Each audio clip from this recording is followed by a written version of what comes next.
Jesus, I trust in you. Come, Holy Spirit, fill the hearts of your faithful and enkindle in them the fire of your love. Send forth your Spirit, and they shall be created, and you shall renew the face of the earth. Spirit of Jesus, come into our souls. Well, here we are with Dorothy Bloomfield, and she's going to be celebrating, what is the birthday? 95th. 95th birthday. And what's the date, Dorothy? Well, the date is October 13. However, 2 weeks from today, I'm having a birthday party, and there are going to be 65 people from all over the country. Oh, really? This is in addition to the daughters? Yes. Oh, okay. There aren't going to be any daughters at my party, unfortunately, because I thought the Philadelphia meeting was the same weekend. Oh, okay. But anyway, these are friends from all over. Isn't that relatives. Oh, and my. It's going to be very exciting for me. Oh, it is. Imagine. I never dreamed I would live this long. Well, I guess the Lord had more things for you to do. Well, so he needed to extend your time a bit. Well, I'll have to keep trying. Yes. Keep going. I know. I do have some good genes. One of my mother's sisters lived to be 106. Oh my. And she was very sharp mentally. Oh. Very sharp. That's wonderful. She was not well physically, but mentally she was very sharp. So these and other women in the family that have lived a long time have really been an inspiration. Absolutely, yeah. So you'd like me to talk about the daughters? Well, we've been asked to do a history, and so we're doing an oral history, and with the video it makes it even nicer. Right. So we can see you and talk to you. You were one of the first daughters for the Washington group. So tell us a little bit about Beth Markey, how you met Beth, and what the process was and what you were looking for. Well, you were one of the early ones too, Laura, because Beth Markey, well, Beth came to Washington from Chicago. She had been a daughter of St. Francis de Sales in Chicago. And this was a very important part of her life. I don't know if anyone else has explained this, but Beth had open heart surgery.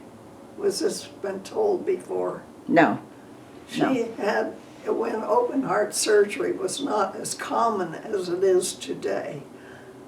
And she made a promise to the Lord that if she recovered, she would spend her life taking the daughters around the world, really. Oh. You know, she would promote the daughters. So in June of 1972, President Nixon, and this is perhaps one of the only good things he did, he nominated Howard Markey to be the chief judge of the Court of Customs and Patent Appeals in Washington. So, and he was confirmed by the Senate in, I guess, in a month or so. And then he was, then they moved to Washington.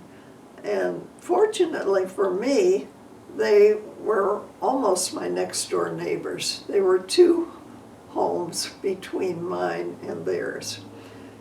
They had a lovely house. It was just beautiful. It had a swimming pool in the back.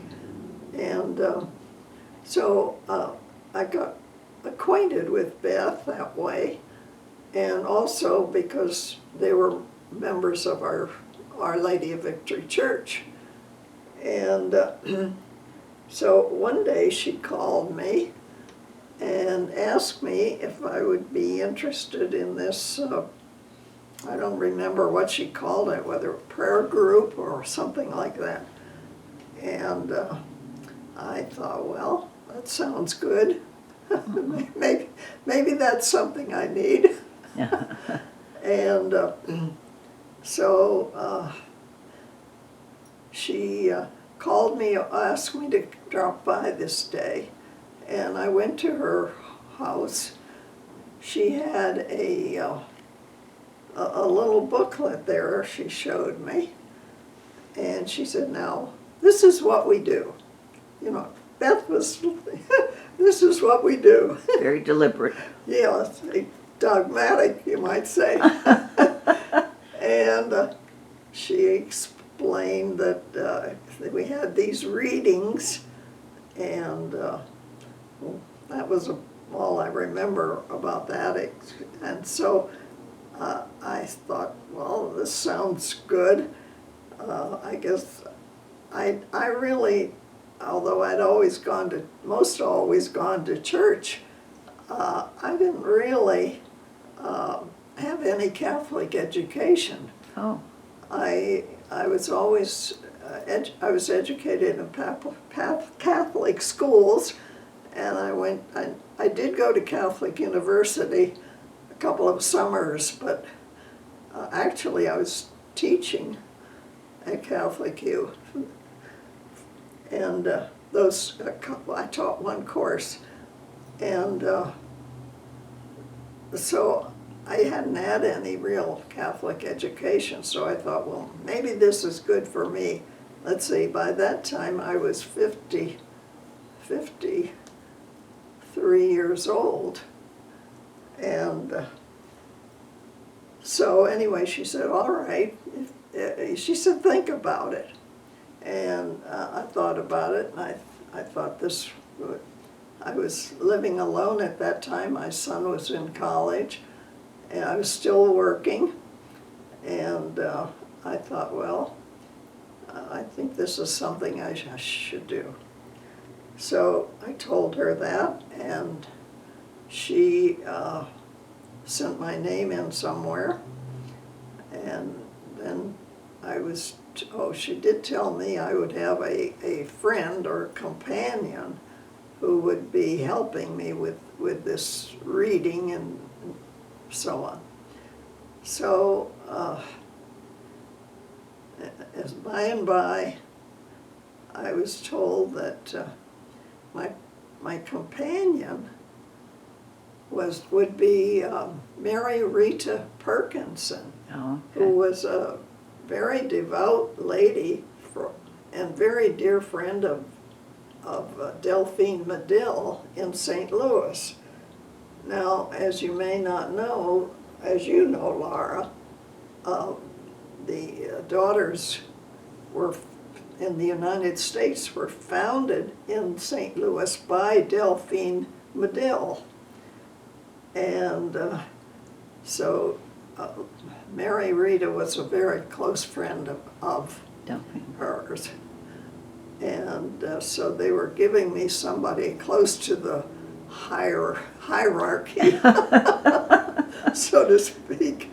And so then I got this first booklet, and I went through it very quickly, and I told her then I finished with it. Oh, you were finished already? That's not possible. You're supposed to take a month to meditate and concentrate on this. And then the next month, you are to implement it, the ideas into your life. So then I was slowed down. And in any case, that's how I got started. But in relation to Beth, she was really charismatic, and she could convince anybody to do anything. Really.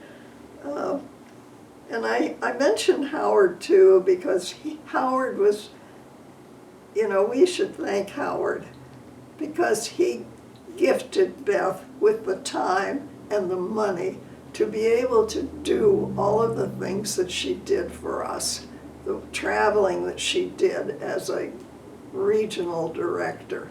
And he was so in love with her always, and he was so supportive of everything she wanted to do. I don't think he ever said no to her. No. And He celebrated her. right. And several times Beth asked me if I would take something down to his office, because my office at that time was at the Veterans Administration on Lafayette Square, and his office was on Lafayette Square on the east side. I was on the north side. So it was just across the square to go to Howard's office. And was that impressive. Oh, it was he had this huge chamber. And anyway, I got to see him there and a couple of times, and that was very impressive. And then in relation to his work, he was chief judge of the Court of Customs and Patent Appeals, and subsequently that court was joined with another court, and I can't remember the name of it, but it was a combined court, and he, if you look him up on the internet, he has a stellar record in terms of what he accomplished. He was in charge of the Patents. the merger of these two courts, and that was not an easy job. These are people who are very highly specialized and very, I don't know what, you have a lot of prima donnas to deal with Yes. in such a situation. Of course, he was a flying tiger too, Second World Yes, War. he was. So he knew how to. He reached. He was a general in the Air Force Reserves, and he was very proud of his military career in Korea, as he should have been. So then. Well, Dorothy, tell us what. Yes, you were in Lafayette, but what was your position? Well, at that time I had retired from the public health service, so that must have been later. I retired from after 30 years of service in the public health service as a commissioned officer. I retired as a captain, which is the equivalent of a Navy captain, and it's the equivalent of full colonel. And then I was asked to go down by one of my former colleagues, Dr. John Mather, to go down to the Veterans Administration with him, and we were doing a number of very interesting initiatives. One of them was the establishment of the Geriatric Fellowship Program. The VA at that time, this was in the early 19th, well, they did a study in the early 1970s showing that the veterans were aging, as was most of our population. And Veterans Administration wanted to do something about that. So one of the initiatives was to establish this postdoctoral training for physicians in geriatric medicine, which really became the forerunner of geriatric specialization in medicine. And subsequently, the government passed the legislative program for scholarships for nursing students in the VA, and I was head of that program. Wonderful. I'm not sure just which was which, but after serving 30 years in public health service, I served 8 years in the Veterans Administration, and I served 6 years before public health service, so that was in the private sector. And so I really worked 44 years. Wow. And I retired from the VA in 1965. 1965. Is that right? Anyway, I would think I was 65 years old then. Hmm. So I thought it was time to retire. So then, how did we get that? But you were, well, we're highlighting you. Your career was very important. And then how you meshed these things together. But you had us in your home in the 70s.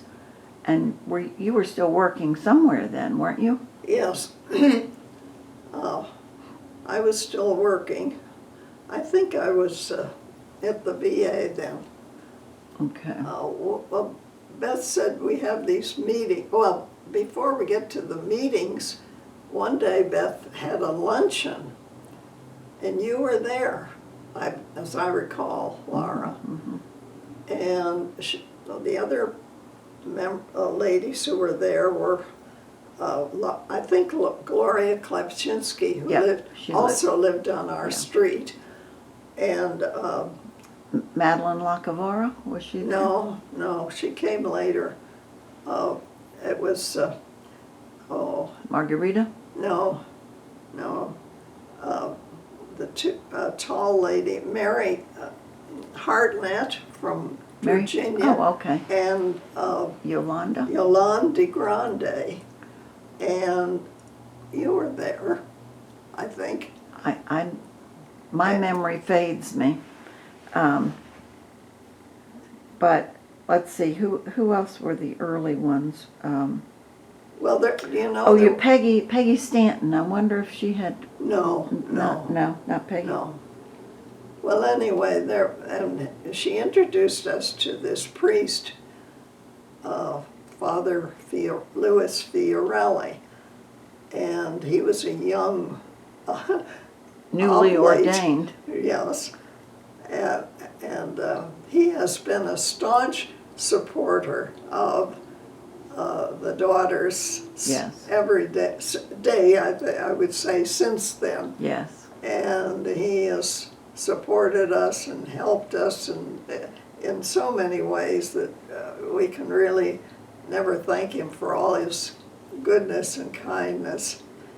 And I went on a trip in our society, as it was called in those days. Now it's called an association. Was formed in 1872 in Paris. And so in 1972 was the 100th